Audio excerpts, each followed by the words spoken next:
এই শির পূজ্যমূল আরাধ্য জননী ভাগীপতি কোয়া মাতৃ উদ্দেশ্য তোমার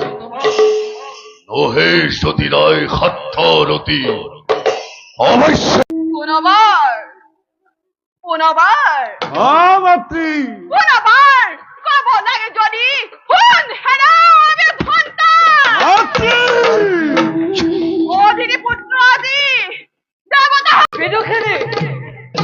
মই তোমাক বারে বারে হরিণের কাষলৈ যাবলৈ বাধা দিয়াৰ সত্ত্বেও তুমি মোৰ বাধা অতিক্ৰম কৰি সদায় হৰিণেৰ কাষত উপস্থিত হোৱা আজি মোৰ শেষ বাধা তুমি